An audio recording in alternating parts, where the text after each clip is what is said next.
लोकप्रिय जातक कथा है। धूर्त सियार। बोधिसत्व ने एक चूहे के रूप में जन्म लिया।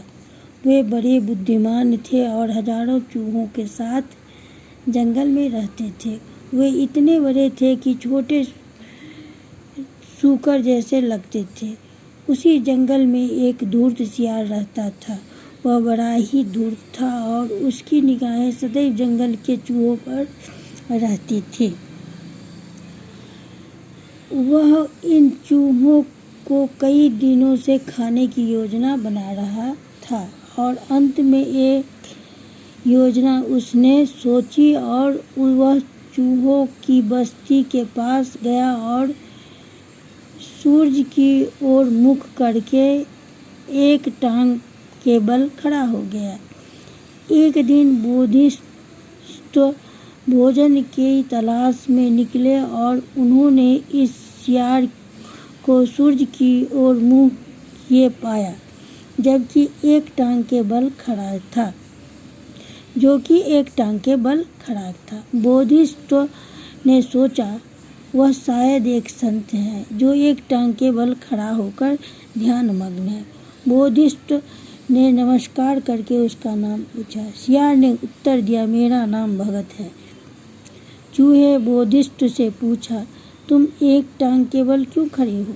सियार ने कहा, यदि मैं चारों टांगों के बल खड़ा हो जाऊंगा तो पृथ्वी मेरा भार सहन नहीं कर पाएगी।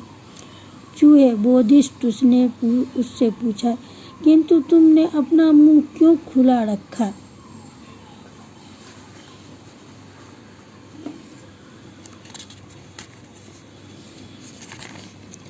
खुला रखा है। सियार ने कहा, मैं सिर्फ हवा खाता हूँ, हवा में सांस लेने के लिए, और हवा ही मेरा भोजन है। चूहे बोधिसत्व ने प्रश्न किया, तुम सूरज की ओर मुँह करके क्यों खड़े हो? सियार बोला, मैं इस तरह से सूरज की आराधना करता हूँ। बोधिसत्व सियार की बातें सुनकर बड़े प्रभावित हुए। अब क्या था? सुबह शाम चूहे सियार को प्रणाम करने आने लगे। सियार भी बड़ा खुश हुआ था क्योंकि उसे लगा कि उसकी योजना सफल होने लगी है। चूहे लाइन लगाकर सियार को प्रणाम करते थे और जब वापस जाने लगते थे तो लाइन के अंतिम चूहे को सियार पकड़कर खा जाता और इस तरह किसी को पता भी नहीं चलता था। धीरे धीरे चूहों की संख्या कम होती गई।